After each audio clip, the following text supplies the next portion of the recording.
3월 22일 금요일입니다. 마가복음 14장 1절로 11절입니다. 이틀이 지나면 유월절과 무교절이라 대제사장들과 서기관들이 예수를 흉계로 잡아 죽일 방도를 구하며 이르되 밀날이 날까 하노니 명절에는 하지 말자 하더라. 예수께서 베다니 나병 환자 시몬의 집에서 식사하실 때에 한 여자가 매우 값진 향유 곧 순전한 나드 한 옥합을 가지고 와서 그 옥합을 깨뜨려 예수의 머리에 부으니 어떤 사람들이 화를 내어 서로 말하되 어찌하여 이 향유를 허비하는가? 이 향유를 300데나리온 이상에 팔아 가난한 자들에게 줄 수 있었겠도다 하며 그 여자를 책망하는지라. 예수께서 이르시되 가만두라. 너희가 어찌하여 그를 괴롭게 하느냐? 그가 내게 좋은 일을 하였느니라. 가난한 자들은 항상 너희와 함께 있으니 아무 때라도 원하는 대로 도울 수 있거니와 나는 너희와 항상 함께 있지 아니하리라. 그는 힘을 다하여 내 몸에 향유를 부어 내 장례를 미리 준비하였느니라. 내가 진실로 너희에게 이르노니 온 천하에 어디에서든지 복음이 전파되는 곳에는 이 여자가 행한 일도 말하여 그를 기억하리라 하시니라.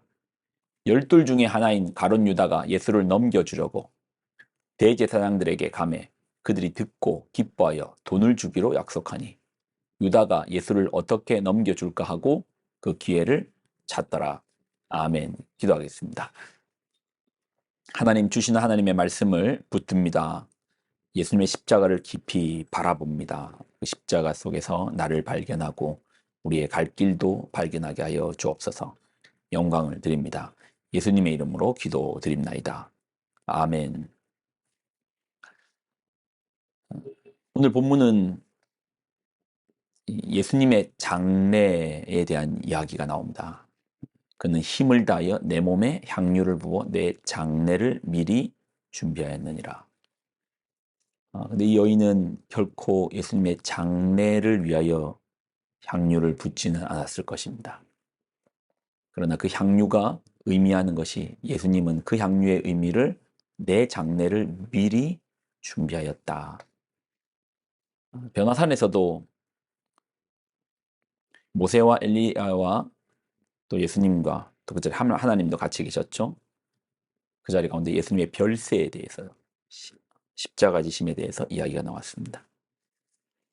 예수님의 그 죽으심 십자가에 대해서 우리가 좀 깊이 바라보려면 두 가지를 알아야 되는데 먼저는 세례 요한이 예수님을 처음 보았을 때 했던 말이 있습니다. 요한복음 1장 29절에 이튿날 요한이 예수께서 자기에게 나오심을 보고 이르되 들어보십시오. 보라, 세상 죄를 지고 가는 하나님의 어린 양이로다. 보라, 세상 죄를 지고 가는 하나님의 어린 양이로다. 예수님을 향해서 세상의 죄를 지고 가는 하나님의 어린 양이라고 했습니다. 왜 요한은, 세례 요한은 많고 많은 비유가 있을 것이고 또 동물만 해도 사자도 있지 않습니까? 그는 강한 사자와 같다. 예수님을 바라보면서 하나님의 어린 양이로다 라고 이야기했어요. 우연은 아닐 것입니다. 그리고 예수님의 그 십자가를 생각할 때 한 가지를 우리가 더 알아야 되는데 그것은 유월절에 대한 부분입니다. 유월절은 패스오버, 넘어가다, 유월하다, 넘어가다. 여기가 있고 여기가 있는데 이 집은 넘어간다 해서 유월절입니다. 유월절은 이집트에서 이스라엘 백성들을 하나님께서 구원하실 때 10가지 재앙을 내리십니다. 그중에서 마지막 재앙, 10번째 재앙은 재앙을 넘어 심판입니다. 무슨 심판? 장자의 죽음입니다. 장자는 집안을 대표하거든요. 그러니까 장자 속에서 온 집안이 심판을 받는 것이죠. 전에도 말씀드렸지만 심판은 죽는 사건이 아니라고 했습니다. 무슨 사건이죠? 다 죽는 사건입니다.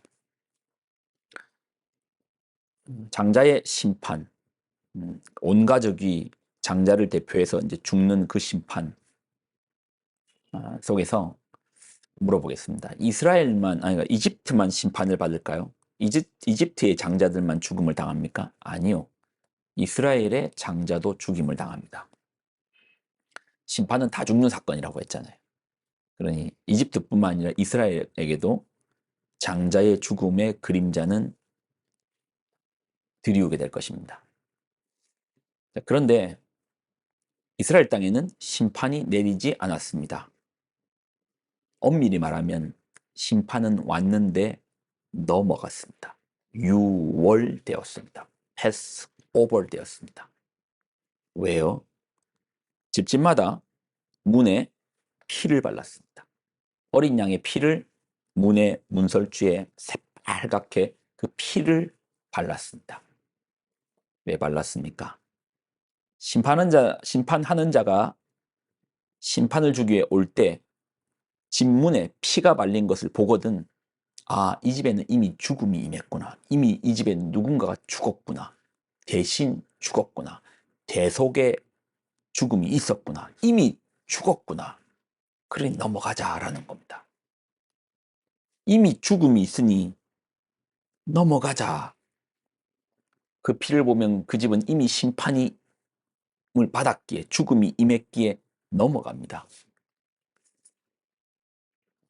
예수님 누구시라는 겁니까? 바로 그 6월절의 어린 양이라는 겁니다. 대속의 양, 대신 죄를 짊어지시고 죽은 어린 양이라는 겁니다. 6월절 의식에는 아무 때나 양을 죽이고 아무 때나 피를 바르는 게 아닙니다. 의식에는 중요한 법칙이 있는데, 양을 니산월 10일, 니산월은 우리로 치면 1월이거든요. 1월 10일에 가축우리에서 양을 고릅니다. 가장 깨끗하고 흠이 없는 어린 양으로 골라요. 그리고 10일 날 집 안으로 드립니다. 왜 집 안으로 드리는가? 집 안에서 또 자세히 살펴서 흠이 있는지 흠이 없는지를 살피는 거예요. 흠 없는 어린 양을 잡는 겁니다. 그리고 니산월 14일에 10일에 잡는다고 했죠. 10일, 11일, 12일, 13일, 14일 5일 동안 양을 살핍니다. 그리고 14일에 양을 죽입니다. 죽여서 그 피는 문에 바르고 양의 고기는 구워서 온 가족이 먹습니다. 예수님께서 언제, 마지막 6월절 때 언제 예루살렘에 들어오실까요? 요한복음을 보면 예수님께서 6월절 엿새 전에 6일 전이니까 니산월 9일이겠네요. 니산월 9일에 어디에? 베다니에 오십니다. 그리고 이튿날 예루살렘으로 들어가십니다. 이튿날이 그 다음 날이네. 9일에 오셔서 그 다음 날이니까 니산월 1월 10일에 예루살렘으로 들어가십니다. 물론 예루살렘에 들어왔다가 주무실 때는 나가고 하는 과정은 있었지만 그때 마지막 6월절에 처음으로 예루살렘으로 들어갑니다. 그리고 우리가 눈여겨볼 것이, 예루살렘에 오신 예수님을 사두개인, 바리새인, 헤롯 당, 제사장, 서기관, 대제사장 할 것 없이 예수님을 시험합니다. 여러 가지 질문으로 예수님을 시험합니다. 그리고 결론이 뭡니까? 죄가 없습니다. 흠이 없습니다. 죄가 없는 그분을 어떻게 죽입니까? 모함하여 죽이기로 합니다. 자, 그런데 원래 6월절은 피하려고 했습니다. 오늘 본문에 보면 이틀이 지나면 6월절과 무교절이라 대제사장들과 서기관들이 예수를 흉계로 잡아 죽일 방도를 구하며 이르되 밀란이 날까 하노니 명절에는 하지 말자. 명절이 6월절이었잖아요. 6월절에는 예수님을 죽이지 말자. 생각지도 않은 일이 일어납니다. 예수님의 제자 중 한 명인 가룟 유다가 배신을 합니다. 12 중에 하나인 가룟 유다가 예수를 넘겨주려고 대제사장들에게 가매 그들이 듣고 기뻐하여 돈을 주기로 약속하니 유다가 예수를 어떻게 넘겨줄까 하고 그 기회를 찾더라. 근데 그날이 바로 6월절인 거예요. 니산월 14일인 겁니다. 예수님께서 6월절의 어린 양으로 십자가를 지십니다. 그리고 그 보혈의 능력으로, 그 보혈의 피로 적심을 받은 우리는, 우리 죄가 씻어진 우리는 이미 우리 죄에 대해서 죄값을 치르신 예수님으로 말미암아 심판이 임할 때 그 심판이 넘어갑니다. 그러니까 이제 지난 말씀에서 인류의 마지막은 심판으로 끝난다고 했잖아요. 죄에 대한 심판. 심판은 다 죽습니다. 우리도 죽어야 될 거인데 우리가 죽지 않습니다. 영생을 얻었습니다. 구원을 얻었습니다. 어떻게요? 예수님께서 대속의 피를 우리 대신해서 흘려주시고 그 죄값을 갚아주셨기 때문입니다. 우리는 그렇게 구원을 받은 자들입니다. 기도하겠습니다.